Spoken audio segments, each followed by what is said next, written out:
like you, that'd be great.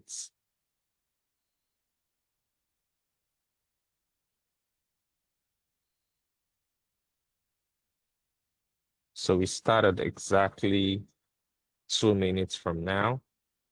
Excited to see you all here on the session. If you just like to drop a message on the chat, just your name, your company, just something that lets the entire team know everyone on the call. So this can also be a good avenue to just network and meet other beauty executives. And so if you're on the call, you can just drop a text on the chat with your name and some information. I'll just go first.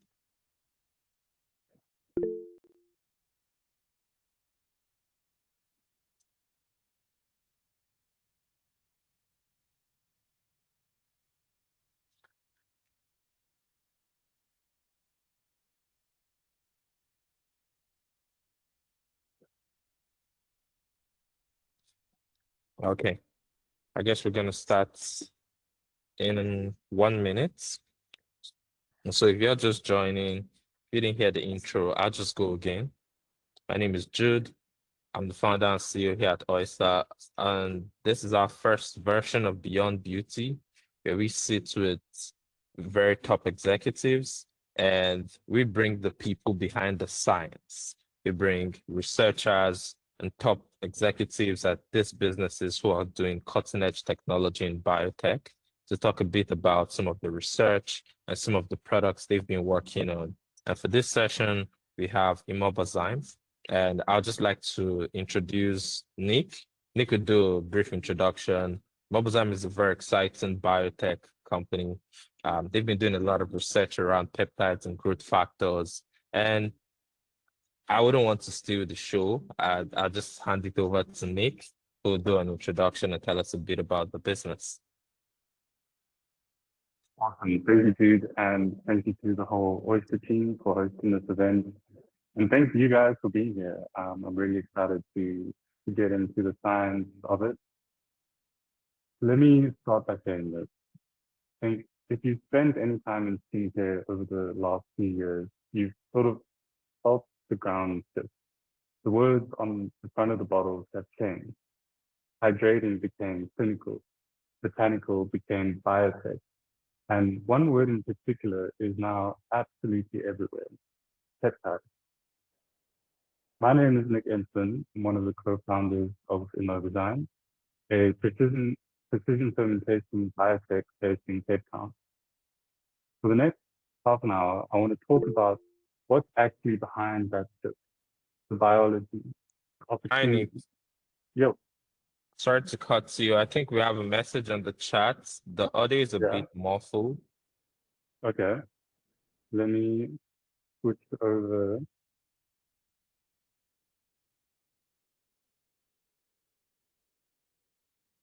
Sorry, guys. Is that a little bit better? Awesome. Sorry about that, guys. My name is Nick Enslin. I'm one of the co-founders of Immobazyme, a precision fermentation biotech based in Cape Town. And for the next half an hour, I want to talk about what's actually behind this shift, the biology, the opportunity, and how you, as founders and brand builders, can own a piece of it. So this is the Cellular Skin Care session. And yeah, we're going to start at the cell. Here's the premise I want you to hold on to for the next 30 minutes. The most powerful active ingredients in skincare, the ones that genuinely change how our skin behaves, spent the last decade locked inside clinics: growth factors. The molecules aesthetic doctors have quietly used for years in post-procedure recovery. They worked, but they were expensive, hard to source, and harder still to prove. Now, this is all changing, and fast. The thing that is changing it is the same technology quietly rewiring the food and pharmaceutical industries. And this is called precision fermentation. The ability to brew a precise human protein at scale in a bioreactor. That's why we're all in this room. because for the first time, the most credible actives in skincare are becoming accessible to brands like yours. So here's where we're going. First, the opportunity, what I'm calling the peptide gold rush, and why it's real. Second, the science, in plain English, what a growth factor actually does, and the fall that we at Immobazyme make. Third, a category most brands are completely ignoring, where there's real money on the table. Fourth, and this is the one I care about the most, proof, how you know what's actually in the bottle. And fifth, the playbook, how you go from an idea to a product on the shelf. It all builds on one idea, that you can own a validated proprietary active. So let's get into it. Chapter 1, the peptide gold rush, the fastest growing claim in skincare and how to own it before your competitors do. Let me show you what I mean when I say peptides are everywhere. Peptides went from a niche active, something you'd find in one prestige serum, to headline claim across the entire market all at once. They're in prestige serums. They're in drugstore staples you can buy for under $15. They're the hero actives in K-beauty. They're in lip products and body care. They're even in digestibles now, gummies. When an ingredient shows up at every price point and every format simultaneously, that's not a fad cycle. That's the entire category reorganizing itself around something real. And this isn't speculative. Look at who's already built on it. At the top, brands that built their entire identity on a single proprietary molecule. OneSkin, the whole brand is one peptide, OS01. Augustinus Bader, built on its TFC8 complex. Biodance, built around one patented collagen peptide. One molecule, one story, one brand. Then prestige and clinical brands leaning in hard. Dr. Barbara Sturm, Medicate, Elemis, and now even Dior, putting biotech actives into its flagship range. Then, mass and accessible, The Ordinary, CeraVe, Naturarum, peptides on the drugstore shelf, fully democratized. And finally, the crossover, Rhodes peptide lip treatment, Kourtney Kardashian's Lemmy gummies, the trend going mainstream beyond serums entirely. From a single founder with one molecule all the way down to the drugstore, that is penetration at every level of the market. But here's the strategic question underneath all of it. And this is really the spine of the whole talk. There are two ways into this category. Option A, you license a peptide. It's a fast, off-the-shelf, low-risk option. You can have it in your formulation next quarter. The catch, you might not get exclusivity. The exact molecule you build in your hero product around is available to every one of your competitors. Your hero is now their hero too. Option B, you build your own. A proprietary active, it's yours. You can validate it, defend it, and own the whole story around it. The catch going this route, though, is historically it has cost millions of dollars and years of R&D to develop these kinds of molecules. Now, here's what I want you to notice. OneSkin, Augustinus Bader, Biodance, the brands with the most defensible stories all chose option B. They built. And the reason that's not possible for the rest of us without the millions of dollars is because of precision fermentation. Now, I want you to hold on to that thought because we're going to come back to it. But let's first just get into the science of growth factors.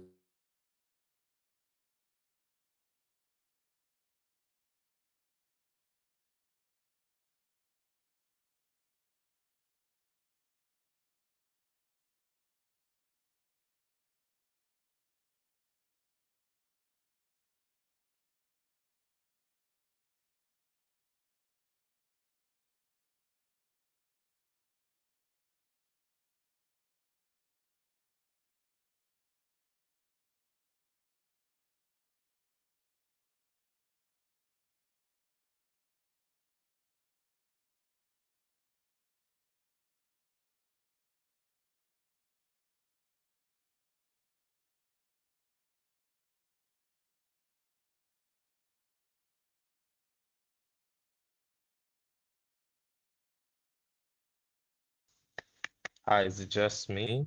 Did we lose Nick? Yes, I can't hear him either. Uh, Sorry, okay. I guys. think he's back now. You lost me. You lost me Yeah, there that's for a fine. second. So we were going into growth factors. So it's a signaling protein, a messenger your body already uses naturally to tell your skin cells what to do. First, the signal, and this is the growth factor or peptide. Hi, Nick. Sorry to cut to you. Your screen, you're no longer sharing your screen. Sorry about that, guys.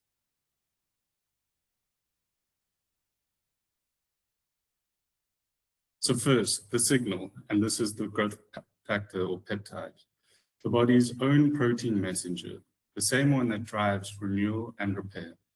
Second is the receiver. Your skin cells carry receptors built specifically to catch that message, a lock and key that already fit each other. And third, the response. The cells act, make more collagen, renew faster, proliferate, or repair, depending on what that original signal was. So instead of forcing a result from the outside, you're giving the skin an instruction it already knows how to follow. That's the whole concept. Everything else today is just detail on top of that one idea. So at Immobazyme, we make 4 specific growth factors for the skincare industry, each doing a slightly different job. So EGF, epidermal growth factor, the renewal signal, IGF-1, the vitality signal, TGF-beta-1, the rebuild signal for collagen, and FGF2, fibroblast growth factor, the one for scalp and follicle, which I'm going to give its own chapter because almost nobody is using it. All 4 are bioidentical and all 4 are made through fermentation. So I'm going to take them one step at a time. First, EGF, or its inky name, SH-oligopeptide 1. Think of it as the skin renewal signal. What it does biologically is tell your skin cells, the keratinocytes, to divide and to migrate. That's its literal engine behind resurfacing, smoother texture, more even tone, and faster recovery after procedures like peel or microneedling. It's over 95% pure and validated to actually drive keratinocyte proliferation in the lab. But let me not tell you, let me show you. Here's the actual data from our own lab. This is a scratch assay, sometimes called a wound healing assay. And the idea is simple. We grow a sheet of skin cells and we draw a clean gap, a scratch, straight across it. And then we watch how quickly these cells migrate in to close that gap. On the left column is the control, so just normal growth media. And on the right column is the same cells plus our EGF or SH-oligopeptide 1. Now, follow it down the 3 time points. At T0, both gaps are wide open, same starting line. By 24 hours, you can already see the treated side pulling in faster. And by 48 hours, the SHO gap has essentially closed. The cells have migrated right across, and the control next to it is still clearly open. Now that cyan line is the wound edge, so you can see exactly how far the cells have traveled. This is EGF doing precisely what it's meant to do, telling the skin cells to divide and migrate, measured in our own lab. So not a claim on a label, an actual result. And that is the standard I'm going to hold to every one of these molecules that we're going to go through. Second is IGF, insulin-like growth factor. If EGF is about turnover, IGF-1 is about vitality. It supports skin cell survival and quality. In plain terms, that's the difference between skin that looks renewed and skin that looks well. It keeps the cellular machinery active and conditioned, and it's a beautiful complement to EGF. One drives renewal and the other keeps the cells healthy enough to do it. Same standard of proof, over 95% pure, validated in cell proliferation assays, and it's best used in conditioning serums, anti-aging creams, and eye treatments. Third, we've got transforming growth factor beta-1.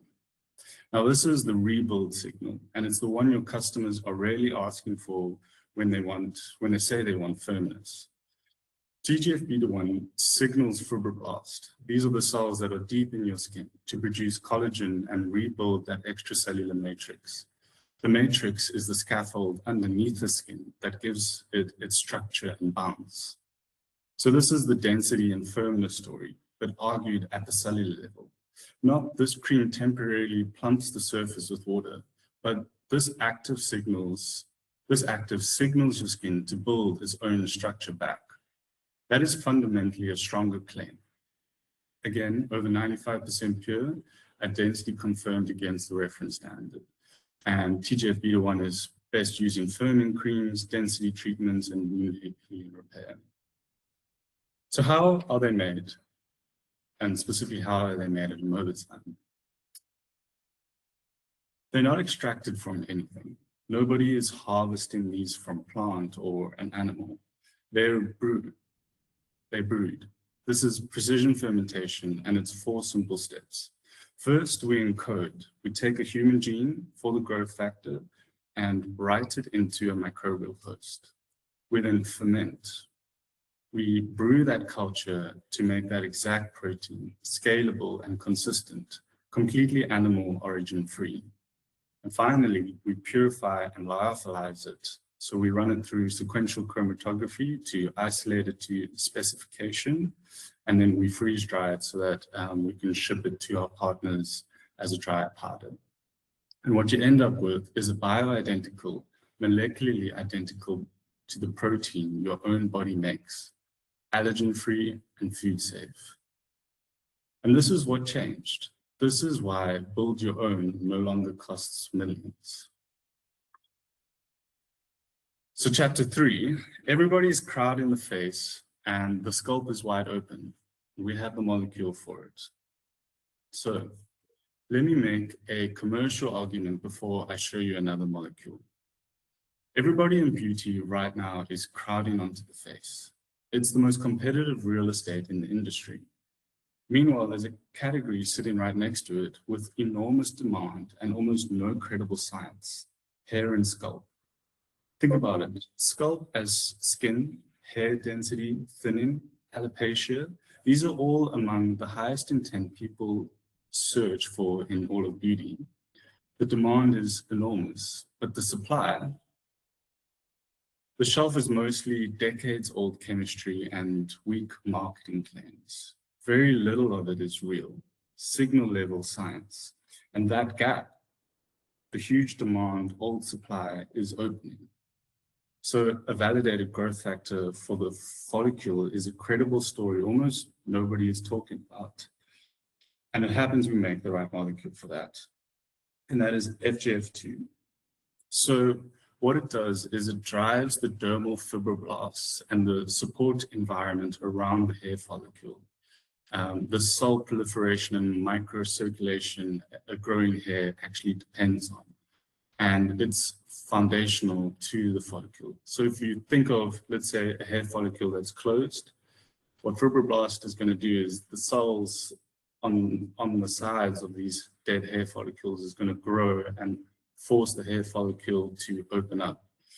And that in combination with something like minoxidil to thicken the hair specifically as it exits that follicle could be a very powerful product. And here's where I get to practice what I preach. 2 numbers. One is potency. So you can see in an NIH3T3 proliferation assay, our FGF2 has an EC50 of 90.27 nanograms per milliliter. And 2, the one that I love, we tested it head-to-head against the competitor's reference material, and ours outperforms it. We didn't just measure it ourselves in a vacuum. We measured ourselves against the field, and we won. Again, over 95% pure, and if you're looking for a defensible entry into hair and scalp, this is the molecule, and this is the data behind it. So chapter 4, and this is one I care about quite a lot. The industry is full of fake and underdosed actives. A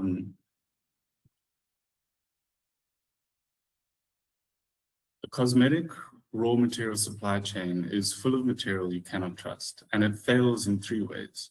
It's either underdosed, so a trace of the active in a drum, just enough to legally put it on the label, but nowhere near enough to do what the claim says.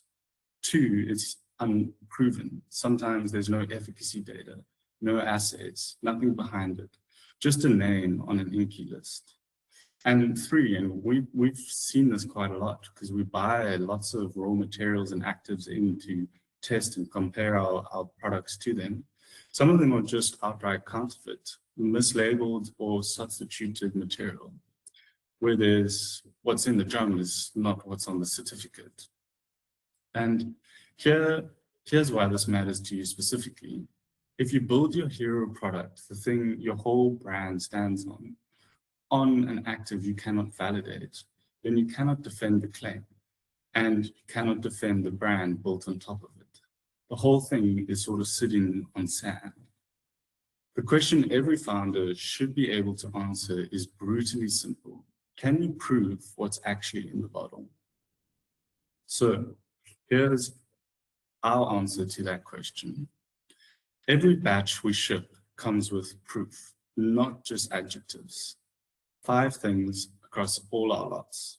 1 is identity and purity confirmed by SDA's page. We show you that it's the right protein at the stated purity. 2 is mycoplasma. We test using PCR and confirm that no mycoplasma is present. No hidden contamination. 3 is sterility with sterility and growth promotion testing on every lot. 4 is efficacy, documented cell proliferation assays, the kind of data you just saw from EGF, for example. And 5, benchmarked head-to-head competitor analysis, so you know how we stack up. And because it's all made recombinantly in a controlled microbial host, every lot is reproducible, the same batch after batch. It's also stable for 5 years freeze-dried and then 2 years stable in your product, all made in-house here in Cape Town. And so, where do we go from here? How do we take these ideas to your products? 4 steps. 1, pick a signal. Match the growth factor to the claim you want to make. Is it renewal, density, scalp? Is it collagen? 2, validate it. And you lead with our data, our purity, assay, and benchmark numbers. So you have proof in your hand from day 1. 3, formulate. Build a single hero product around it. A serum, a cream, a scalp treatment, a post-procedure repair. And 4, own that story. You now have a proprietary, validatable active your competitors simply cannot buy off the shelf. And notice, the first 2 steps, the hardest 2, the scientific ones, they're done by us. We supply the active and the proof. You bring the brand and the formulation. So why would you want to choose Immobazyme? Firstly, bioidentical. These are real human growth factors, the molecule your skin already recognizes. Secondly, fermentation made, animal-free, allergen-free, scalable, and affordable enough to finally make the proprietary route realistic. Validated, as I said, we have strong quality control checks, proving efficacy, purity, and sterility for every batch. Benchmark, we make sure that our product is competitive to other molecules out there. Traceable, we follow full ISO standards in our manufacturing process. And finally, no fakes. In an industry full of underdosed and counterfeit material, we give you something you can defend. And that's the whole proposition. Real molecules, real proof, one trustworthy source. So I'll leave you with one line. Build something real. The peptide gold rush is real. You saw those brands. The science is real, and it's finally accessible, all due to precision fermentation. The opportunity in hair is real, as well as skin, and they're both wide open. And the thing that separates a brand from the last, from a brand that gets found out whether the ingredient underneath it can be proven, the way you saw those cells close that wound. When your hero ingredient has to be proven, when it has to be real, that's what we do. So Immobazyme is a great partner to have in this regard. I believe it would be a great go-to biotech. And if you want to have any samples or data sheets, please feel free to reach out to me. You can see my email over here. Awesome. Thank you so much, guys. Thank you. That was a really great one. Very exciting things we've had to learn. And so just to run you through the agenda for people who joined midway, we would have a live Q&A. And so if you have questions for Nick, before we get into, we would have about 10 to 15 minutes to answer some questions, and then we go into clinical trials. And in this section, I'll be taking you through how to actually back some of the claims using technology, working with like a biotech company to develop products. How do you actually do claim substantiation studies? How do you have your clinical trials phased out? How do you test out products with real customers before you get some real feedback? And so we'll just take questions for Nick before we get into that section.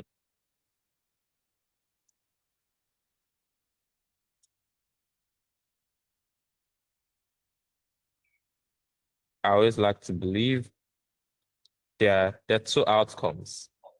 When I do a talk, if there's no question, I've either done a very great job or a very bad job. So which one of it? So you would have to ask some questions. We'd like to get some feedback. Hi there. Hi, Nick. Very good job at explaining. Thank you, and very exciting. So at Lelive, we are actually investigating the scalp. So I'm really excited about that active that you showed us. I think my question is maybe for Jude. I mean, with scalp care, how would we prove efficacy with a product like Oyster? Is it something like that out there yet for the scalp? Yeah, so I'll walk you through it. Around scalp care, that's one of the new products we're launching. And so I'll show you how. I mean, I'll use skin because we don't have a current partner doing clinical trials for scalp care, but I can show you something around skin and kind of explain how scalp care clinical trials and claim substantiation studies work. And so in the session, I'll go over that, but we'll just take some of the parts for Nick first, then I'll walk through that and show a quick demo of that phase. Awesome. Thanks. All right. Any other questions?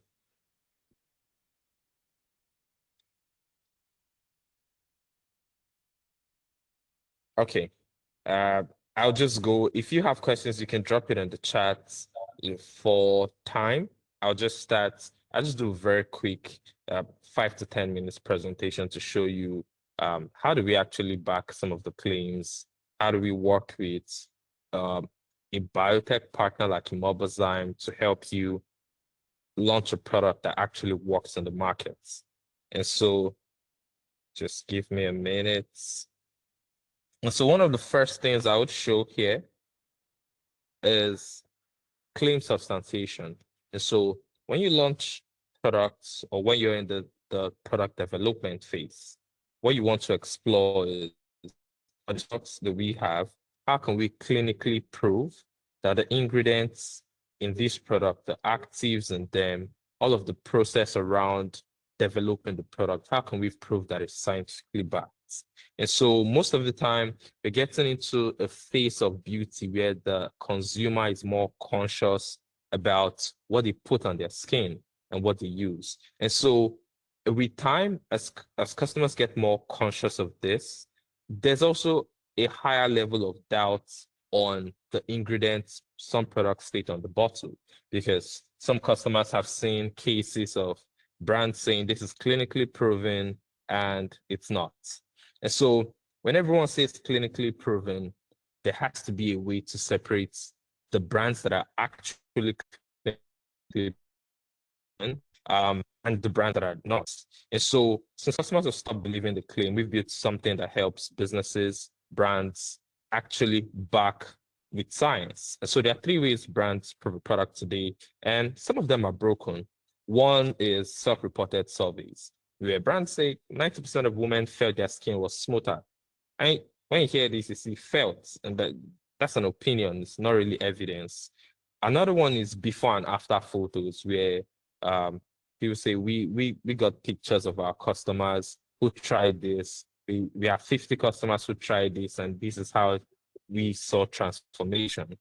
And with different lights and different angles, a good ring light, and even the current state of beauty today, the GCP does actually use makeup to kind of falsify some skin signs, and over time take off that makeup and try to prove that the product did that. And so it's becoming harder to believe such claims. And the third part is a proper technology for clinical trials and claim substantiation, where most brands would take the time to actually map out a subset of their customers that have those concerns. And so here's what we do. Oyster is a great AI skin analysis tool that can help you back some of the claims that you have on the bottle. Customer takes a scan on a phone. Now, why this is great is it doesn't require special hardware. And in under 12 seconds, the biomarkers that you can choose to track, I'll do a brief demo showing you how this works. But before I go into that, I'll just share my screen and show you something called progress tracking. And so when you see my mobile device, I'll just share my screen in a bit to show you how I've been able to track certain consent over time. And so just give me a minute. You see my screen. So here's something we call skin progress. And so over time, you can see, please show of hands if you can see my screen. I'll just try to, okay. I want to make sure you're seeing the right screen. Okay, so I'll move on from the customer experience and I'll move on to the brand experience. There's a customer, which is me. So I've been doing kind of look at this from October 2nd of 2025 down to July 1st, 2026. Over time, you can see how my skin has progressed on different biomarkers. And so we can start from when I was struggling with enlarged pores on my nose with faint pericular lines. And so you can see this is from last year. And you'd see my general skin health. You see things from my cheeks down to my chin, my forehead, all of the biomarkers around my skin tracked at this time. And let's go to July 1st, 2025. You can see on my forehead, I have under eye darkness, on my T-zone, under eye darkness, fine lines on my chin, dark spots on my right cheek, and dark spots on my left cheek. Now let's look at how's my skin actually trended over time. And so you see what are the concerns that have been resolved and what are the most existing. So you see with enlarged pores, this is a concern that is improving. So it says like enlarged pore openings are definitely present and visible across the upper cheek area. You'd see fine lines. This is a new concern. And so over time, let's say we have a film substantiation study for 8 weeks. And so what you're tracking is what are the biomarkers and what are the actual concerns that this product is built to solve. And you're tracking that over time. How is the customer skin progress? Are they evolving? Is it getting worse? Are you actually discovering some reactions? Maybe you can build a product, for example, and then you might find out that to certain customers, they get to have a reaction. And when you go deeper, you might find out these customers are people who have some pre-existing ailments like who's struggling with PCOS, known as PMOS now, would react to certain products. And all of these studies help you know who are the people that will most likely get better results on this product and who are the people that would not. And how long does it actually take? And you can back it to real data. And so here, I can scroll further and you'd see some of my active concerns, some that are improving, some that are new, and some that are resolved. You can see fine lines here. This is resolved. And over time, you can see how it trends. You can see my next scan is in 13 days. And let's go to how brands actually leverage on this. Now, I'll show you a bit of this from the brand perspective. Now, you want to do clinical trials. At some point, you need to map out who are the customers that have this problem. And that is something Oyster helps you do as well. You can map out customers. For example, you're launching a product that helps with hyperpigmentation, or it helps fade out dark spots. Now, you want to know the customers that actually have this concern as the baseline. So now watch how that turns into proof.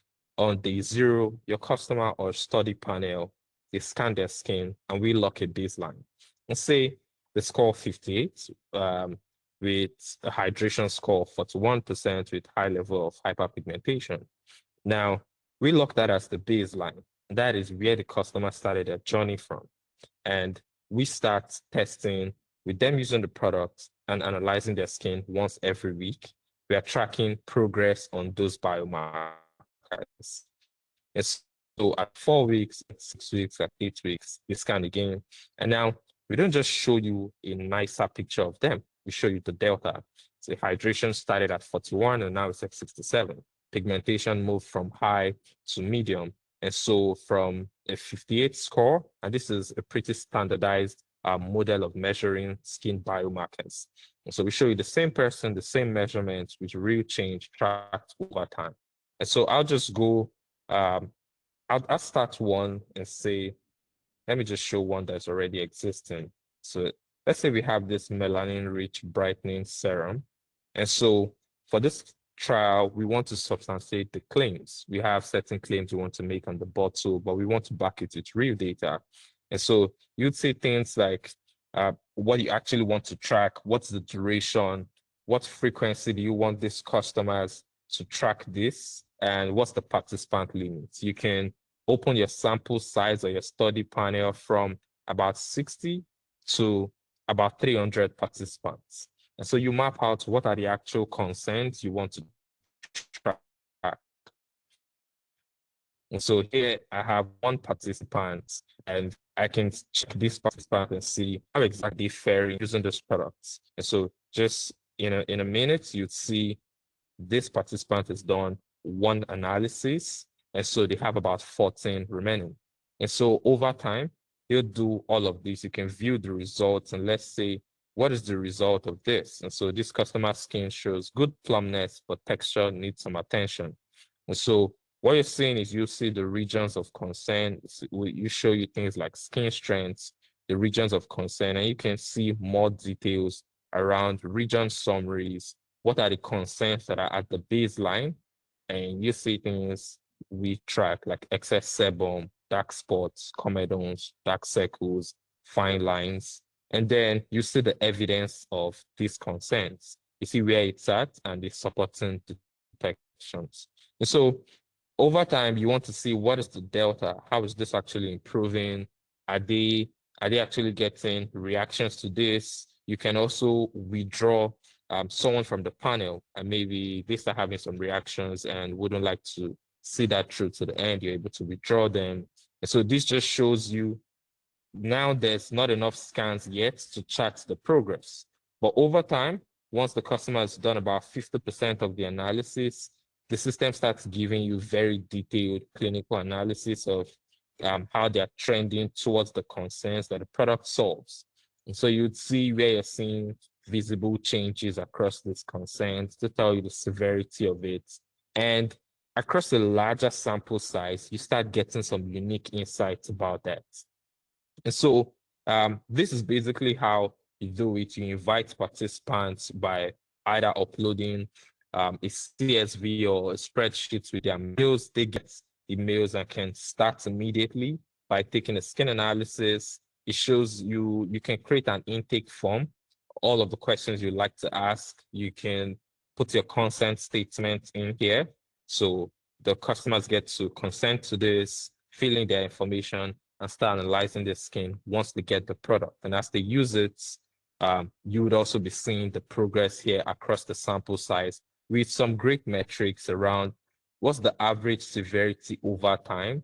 You see what's the skin tone distribution for brands. We always advise to kind of have a study panel that ranges across the Fitzpatrick scale. And so you can have a customer from Fitzpatrick 1 to 6 if your product actually work for all the skin tones. And so you would see all of your metrics over time here. And so that's just really one way brands can take it a bit further. And then for the question around scalp analysis, this is also the same. We get to leverage on now, instead of the skin analysis, what that customer would just be using would be the hair analysis technology. And so we are able to do this across. So we work with product developers, R&D teams to also help back the claims that you've also planned to put on the bottle. So now you have scientific proof, because at the end of the trial, you get a very detailed clinical trial report across your entire sample size, the entire study panel. You see all of the biomarkers, how they trended over time, and you're able to provide that as real backing to either retailers, to the customers, to the regulatory body, to show all of the proof behind the claims that you put on the bottle. So I'll just so I want to keep about 15 minutes to just go some questions that you might have for this.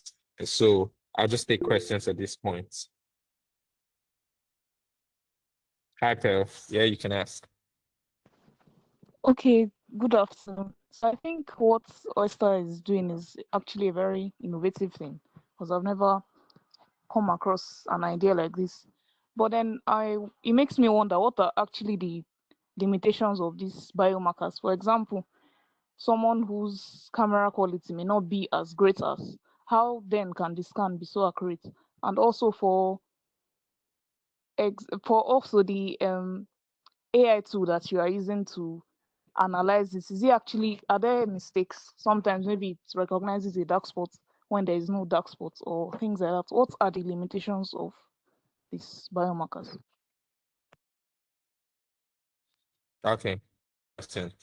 Thank you for that. So I'll just talk about a bit of the limitations. Now, as much as possible, we try to use software to improve, because there would always be people with low-end devices. And so one of the things we've put around the technology as guardrails would be, first of all, if the image is not very clear, it rejects the image. And so there are image validation tools embedded into it, where if you're wearing glasses, it tells you to take your glasses off. If you're wearing makeup, it tells you to take your makeup off before you do the analysis. And so when you do it, it's just reject the image. If the image quality is too poor, now, while we try as much as possible, we have something called a HD riser, where we try to improve the quality of the image using artificial intelligence to kind of make it clearer for our engine to analyze. But sometimes the image is just not clear enough, and we'll have to reject it and tell you to either use another device or go to somewhere with better lighting. And so around the things we can control, we try as much as possible to get the best possible version of the images. Now, around the biomarkers, and one of the things that sets us apart is we have one of the largest clinical data sets in Africa. And that is for a lot of solutions that exist in the market today. When someone who has rashes tries to do like a skin analysis, you identify rashes as acne. And so the true value is that we are able to train an engine on actual people of color. And so this is technology that works for Africans. And that's the hard part, because for for people who fall on the Fitzpatrick scale of 1 to 2, there are sufficient clinical data sets that make us highly accurate for those. But where the problem has been for the past 15 to 17 years is there's just no sufficient data to actually get significant accuracy for people of color. And so that has always been the gap that we came in to solve. And so for the biomarkers, I mean, we don't track all biomarkers today. There are only a few of biomarkers that we can have significant accuracy on. As you'd know, technology is ever evolving. And so today we can track very accurately about 37 biomarkers. Probably in a year time, we'll probably be able to track a lot more biomarkers as technology evolves. But right now, we can very accurately track the biomarkers that are most relevant to your skin journey.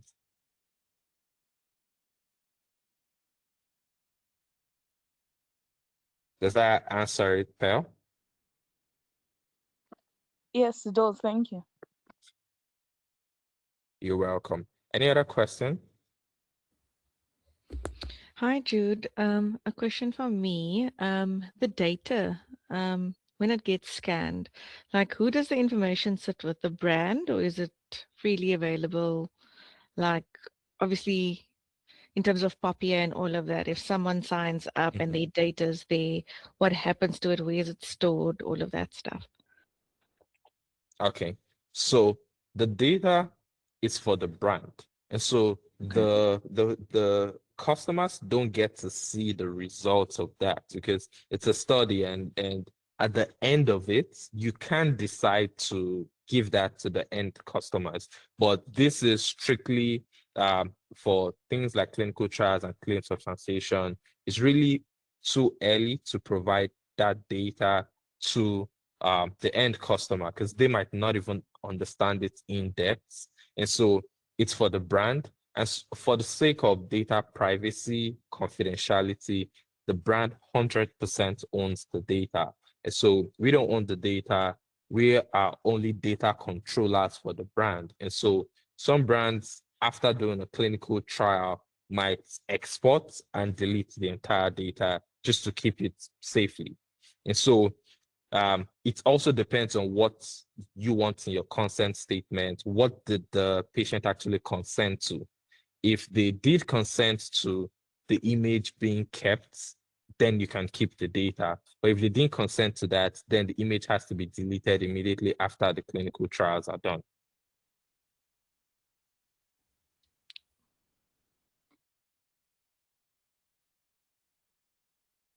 All right. Any other question? I mean, we've been having very exciting questions. I think, hi, Nick, we have a question for you on the chat. Someone's asking, beyond hair growth, do you see biotech-derived peptides having broader applications in scalp health? Would you like to take that? Yeah, sure. I was busy typing out my response. So yeah, it's a great question. First of all, thank you so much for that. And I think this is what I was talking about, is this whole gap and all the sort of conditions of the scalp that aren't being met, and this demand that I was talking about, and not having the supply of it. So as far as I know, there's limited research on those two specific conditions, dermatitis and psoriasis, specifically for the scalp. But that's not to say that in the next 5 years, there will be many peptides that can solve these two conditions. And I think that sort of speaks to, potentially doing fundamental R&D on these two kinds of conditions in the scalp, market. I will do some additional research, and if you don't mind just popping me an email as well, and I can let you know what I find, because now I'm curious to see if there's something that would specifically do it. But as far as I understand, there's nothing that I've seen.